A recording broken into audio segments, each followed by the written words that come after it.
Hello students, welcome back. ये हमारा third video है डिमांड सीरीज में। आई होप आपने पहले 2 वीडियोस देखे होंगे। अगर नहीं देखे हैं तो उसके लिंक डिस्क्रिप्शन बॉक्स में आपको मिल जाएंगे। Make sure you watch those videos also, तो आपको ये वीडियो समझने में हेल्प मिल जाएगी। सो आज का जो टॉपिक है वो टॉपिक है movement and shift in demand curve. पहले जो 2 टॉपिक्स है demand analysis, that is meaning of demand, types of demand और लॉ ऑफ डिमांड, ये हमने पहले 2 वीडियोस में कवर किए हैं। आज का कंसेप्ट जो हम डिस्कस करने वाले हैं वो है movement and shift in demand curve. So let's begin.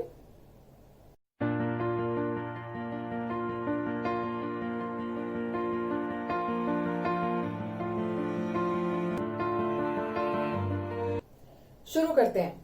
Movement in demand, movement in demand curve या shift in the demand curve, ये जो 2 कंसेप्ट्स हैं इनको 3 अलग अलग नाम हम दे सकते हैं।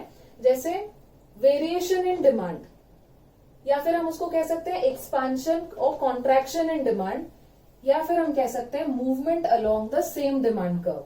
यहाँ पे हम कुछ नया नहीं सीख रहे हैं, जो हमने लॉ ऑफ डिमांड में देखा वही चीज को हम रिपीट कर रहे हैं, बट उसको कुछ अलग नाम देने वाले हैं, कुछ नए टर्म्स हम आज देखेंगे। हमने law of demand previous video में देखा। एक डिमांड शेड्यूल था जहां पे प्राइस थे, हमने पोटैटोज का एग्जांपल लिया था, तो पोटैटोज के प्राइस थे 50 rupees per KG, 40, 30, 20 and 10 rupees per KG. And accordingly हमारा क्वांटिटी डिमांडेड फॉर पोटैटोज था 1 केजी, 2, 3, 4 एंड 5 केजी। उसके बेसिस पर हम लोगों ने एक डिमांड कर्व बनाया था। ये हमारा डिमांड कर्व है जहां पे हमने देखा अगर 10 रुपए किलो पर पोटैटोज मिल रहे हैं तो हमारी जो फैमिली थी उसने कितने पोटैटोज खरीदे। यहाँ प्राइस है 10, क्वांटिटी डिमांडेड है 5, they meet here, this is the point. Next हमने देखा अगर 20 रुपए है तो 4 किलो, सो ये है 20, यहाँ है 4, सो ये आ गया हमारा सेकंड वाला।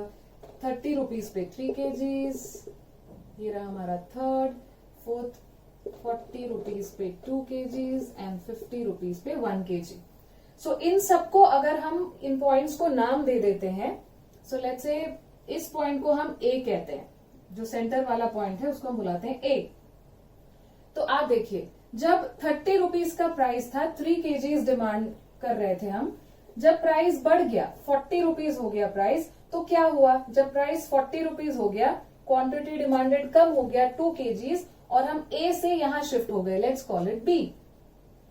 ठीक है। और जब प्राइस 30 रुपीज से कम होकर 20 रुपए किलो पर आ गया, तो हमारी फैमिली ने 3 केजीज के बदले ज्यादा कंज्यूम किया, 4 केजीज। मतलब हम ए पॉइंट से देखो 20 रुपए पे 4 किलो, हम यहाँ पर है तो हम आ गए सी पे। तो यहाँ पे हो क्या रहा है, हम पॉइंट ए पे थे, 30 रुपए पे 3 किलो, हमारी जो फैमिली थी 30 रुपए पे 3 किलो खरीद रही थी, हम थे पॉइंट ए पर। लेकिन जैसे ही प्राइस बढ़ गया तो हम थोड़ा सा मूव कर गए, यहाँ पर आ गए, पॉइंट बी पर आ गए। उसके बाद जब प्राइस कम हुआ हम पॉइंट सी पर आ गए, और यहाँ पर क्या हो रहा है, देखो हम 3 केजीज पर थे, राइट। हम 3 से 4 या 3 से 2 पर आ रहे हैं। अब फिर से एक बार ध्यान से देखते हैं। जब 30 रुपीज था तो ये रहा हमारा क्वांटिटी। जब प्राइस कम हुआ 20 रुपए, तो क्वांटिटी बढ़ गया। इसका मतलब क्या हुआ, प्राइस कम होने पर क्वांटिटी बढ़ गया। क्या क्वांटिटी एक्सपांड हो गया? यस, इसीलिए हम कहेंगे एक्सपांशन। सो ये यहाँ पे क्या हो रहा है, एक्सपांशन हो रहा है। दूसरा उल्टा इफेक्ट क्या है, देखो 30 रुपए से जब प्राइस बढ़कर 40 रुपए हो गया, तो 40 रुपए पर कितना क्वांटिटी डिमांड कर रहे हैं, 2। तो इसका मतलब 3 के बदले 2 डिमांड कर रहे हैं, 3 के बदले 2, यानी क्वांटिटी डिमांडेड कॉन्ट्रैक्ट हो गया। सो हम उसको कहेंगे contraction in demand. So law of demand में हम जो इफेक्ट स्टडी करते हैं उसको हम एक्सपांशन या कॉन्ट्रैक्शन इन डिमांड कह सकते हैं। अब दूसरा देखते हैं हो क्या रहा है, क्या हमारा डिमांड कर्व सेम ही है? यस, 30 रुपए पर भी हम इसी डिमांड कर्व पर है। जब प्राइस बढ़कर 40 हो गया हम उसी डिमांड कर्व पे है। तो क्या डिमांड कर्व बढ़ गया, कोई नया डिमांड कर्व बना है? नहीं, उसी डिमांड कर्व पे हम सिर्फ मूव कर रहे हैं, कभी ऊपर कभी नीचे, राइट। सो जब प्राइस बढ़ गया हम ऊपर की तरफ गए, जब प्राइस कम हो गया हम नीचे की तरफ आ रहे हैं। मतलब हम सेम डिमांड कर्व पर मूव कर रहे हैं, इसीलिए हम उसको कहेंगे movement along the same demand curve. तो जब किसी भी प्रोडक्ट का प्राइस चेंज होता है, बाकी फैक्टर्स को कांस्टेंट रखकर, जब सिर्फ प्राइस चेंज किया जाएगा तो उसका इफेक्ट क्या होगा, हम एक ही डिमांड कर्व पर ऊपर या नीचे मूव करेंगे, मूवमेंट होगा बट सेम डिमांड कर्व पर मूव करेगा हमारा कंज्यूमर। और हमारा जो डिमांड है, क्वांटिटी डिमांड है, उसको या तो वो एक्सपांड करेगा या फिर वो कॉन्ट्रैक्ट करेगा। तो 3 था 4 हो गया, एक्सपांड हो गया, 3 kgs था 2 किलो हो गया, कॉन्ट्रैक्ट हो गया। सो लॉ ऑफ डिमांड में हमने जो स्टडी किया ना, यहाँ पे we are studying the effect of price of X, change in the price of X on demand of X. इसको हम जब स्टडी करते हैं, इसको अलग अलग नाम हम दे सकते हैं। We can call it variation in demand. ये वेरिएशन किस तरीका का होता है, एक्सपांशन या कॉन्ट्रैक्शन इन डिमांड, या फिर हम उसको बोल सकते हैं movement along the same demand curve. Movement along the same demand curve हम क्यों बोलते हैं, बिकॉज आपने देखा यहाँ पे हम एक ही डिमांड कर्व पे मूव कर रहे हैं, कभी ऊपर कभी नीचे। क्लियर, ये रहा मूवमेंट। अब देखते हैं शिफ्ट इन डिमांड कर्व या चेंज इन डिमांड, इंक्रीज और डिक्रीज इन डिमांड क्या है। इसी डिमांड कर्व को मैंने वहां पे शिफ्ट किया है, सेम डिमांड कर्व को मैंने शिफ्ट कर दिया, प्राइस ऑफ एक्स और क्वांटिटी डिमांडेड ऑफ एक्स, और हमने सिर्फ एक ये 30 रुपीज वाला वहां पे शिफ्ट किया है। 30 रुपीज के प्राइस पर 3 kg डिमांड था, करेक्ट। अब लॉ ऑफ डिमांड में हम अज्यूम करते हैं कि बाकी चीजों को कांस्टेंट रखना है, बाकी सारी चीजें जो डिमांड को अफेक्ट करेंगी उनको कांस्टेंट रखना है। हमने एग्जांपल लिया था इनकम का, सब्स्टिट्यूट्स का, तो अब हम लोग एग्जांपल फिर से लेते हैं इनकम का।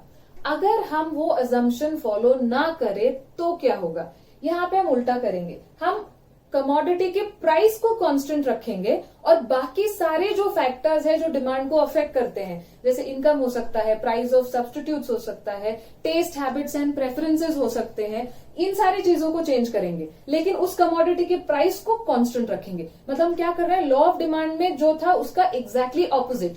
लॉ ऑफ डिमांड में कमोडिटी का प्राइस चेंज हो रहा था, बाकी सारे फैक्टर्स को कांस्टेंट रखा हमने। यहाँ पे एग्जैक्टली ऑपोजिट, कमोडिटी के प्राइस को कांस्टेंट रखेंगे and factors, other factors affecting price, उसको हम चेंज करेंगे और इफेक्ट देखते हैं। तो अब हमने एग्जांपल के लिए हम लेंगे इनकम। तो 30 रुपीज के प्राइस पर 3 क्वांटिटी डिमांडेड है। अब सपोज प्राइस चेंज नहीं हुआ, प्राइस अभी भी 30 रुपए किलो ही है, लेकिन इसके दौरान प्राइस कांस्टेंट ही था और हमारे जो कंज्यूमर है उसका इनकम बढ़ गया, तो क्या होगा, अब वो ज्यादा कमोडिटी परचेज करना अफोर्ड कर सकता था। पहले 30 रुपए किलो पर वो सिर्फ 3 यूनिट्स परचेज कर रहा था क्योंकि उसके बजट में उतना ही था।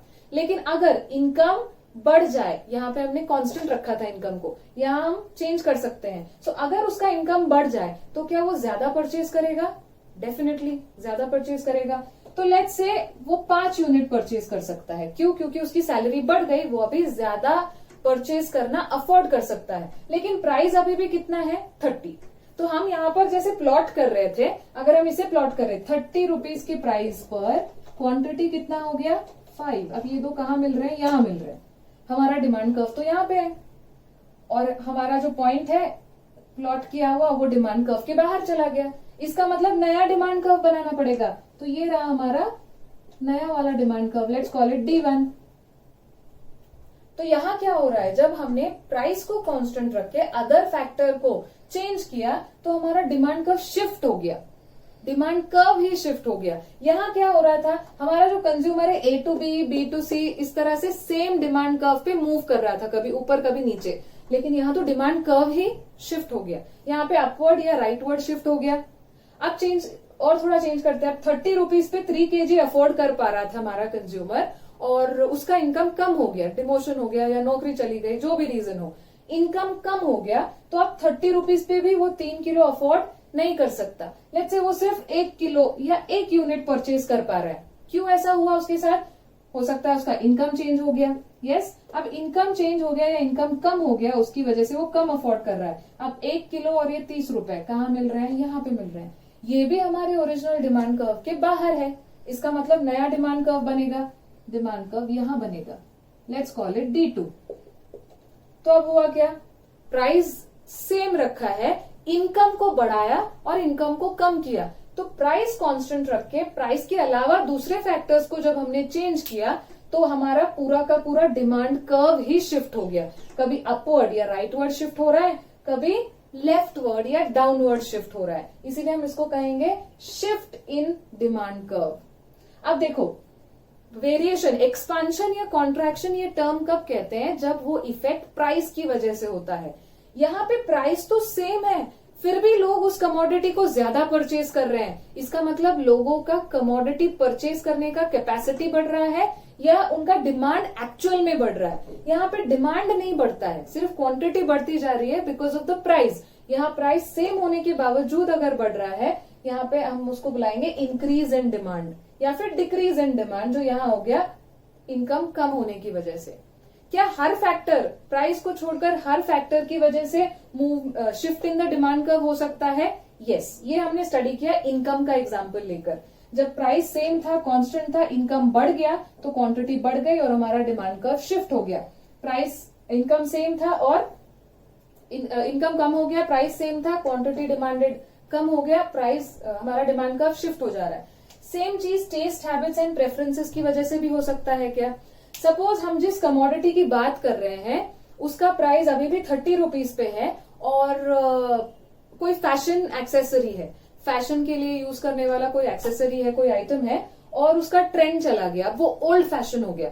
अगर ओल्ड फैशन हो गया है तो 30 रुपए पे जहां पर 3 यूनिट्स परचेज कर रहे थे, प्राइस अभी भी सेम है। महंगा हुआ है क्या? नहीं, अभी भी 30 रुपए पे मिल रहा है, फिर भी लोग उसको कम बाय करेंगे क्योंकि जो नया ट्रेंड आया है या नए गुड्स आए हैं, लोग उसको बाय करना प्रेफर कर रहे हैं। सो सेम प्राइस पर भी हमारे कमोडिटी की प्राइस, कमोडिटी का डिमांड जो है वो कम हो गया। इसका मतलब क्या है? हमारा डिमांड कर्व नीचे की तरफ शिफ्ट हो गया।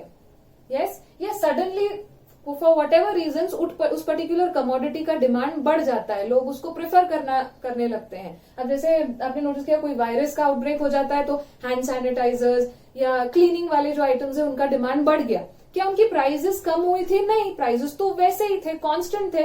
प्राइस कांस्टेंट होने के बावजूद सडनली डिमांड बढ़ गया। इसका मतलब जो डिमांड बढ़ा है वो प्राइस की वजह से नहीं, अदर देन प्राइस कुछ रीजन है उसकी वजह से बढ़ा है। तो ऐसे सिचुएशंस में जो है हमारा डिमांड कर्व ही शिफ्ट हो जाता है, या तो ऊपर की तरफ जब डिमांड बढ़ जाएगा तो ऊपर की तरफ, डिमांड कम हो जाएगा तो नीचे की तरफ। इन सिचुएशंस को हम कहेंगे इंक्रीज और डिक्रीज इन डिमांड या फिर shift in demand curve, shift in demand curve. और ये जो चेंज होता है ना, ये टेम्पररी होता है। यहाँ पे जो हमने स्टडी किया डिमांड में जो क्वांटिटी में जो चेंज होता है ये टेम्पररी होता है, इसलिए हम उसको वेरिएशन इन डिमांड कहते हैं। यहाँ तो डिमांड का पैटर्न ही चेंज हो गया, प्राइस में कोई बदलाव नहीं है, फिर भी लोग कुछ चीजें ज्यादा या कम परचेज कर रहे हैं। इसका मतलब लोगों का पैटर्न, डिमांड का पैटर्न चेंज हो गया। So we call it change in demand. यहाँ पे हम उसको सिर्फ बुलाते हैं टेम्पररी फेनोमेना है, इसीलिए हम उसको बुलाते हैं वेरिएशन इन डिमांड। यहाँ पे पूरा का पूरा डिमांड का पैटर्न चेंज हो गया, we call it change in demand. Clear? So once again short में अगर देखना हो, लॉ ऑफ डिमांड में हम जो स्टडी करते हैं, प्राइस को चेंज करना, बाकी फैक्टर्स को कांस्टेंट रखते हैं, तो जो कुछ भी होता है उसके लिए हम ये 3 चीजें यूज कर सकते हैं। We can call it variation in demand, या फिर हम उसको expansion and contraction in demand कह सकते हैं। और क्योंकि हम सेम डिमांड पर ये पॉइंट्स पर मूव कर रहे हैं, कभी ए टू बी या A to C, we call it movement along the same demand curve. लेकिन प्राइस को कांस्टेंट रखकर बाकी सारे फैक्टर्स में से अगर हम कुछ चेंजेस कर रहे हैं, उसकी वजह से जो डिमांड पर असर पड़ता है, we can give it 3 names. Change in demand कह सकते हो, इंक्रीज या डिक्रीज इन डिमांड कह सकते हैं, या शिफ्ट इन डिमांड कर्व, क्योंकि पूरा का पूरा डिमांड कर्व ही शिफ्ट हो रहा है। एमसीक्यूज अगर आते हैं, चूज द करेक्ट आंसर, इस तरह के जो क्वेश्चंस आते हैं उसके लिए ध्यान रखना जरूरी है। प्राइस को चेंज किया, बाकी चीजों को कांस्टेंट, तो ये 3 चीजें यूज हो सकती है। और अगर प्राइस को कांस्टेंट रखकर बाकी फैक्टर्स को चेंज किया तो हम ये 3 चीजें उसके बारे में बोल सकते हैं। Clear? I hope it's clear. So this was movement and shift in the demand curve. That's the end of the video. Demand series में और बहुत सारे कंसेप्ट्स हैं, जैसे elasticity of demand. So keep a track of the videos that we are uploading. Till then, happy learning. Thank you.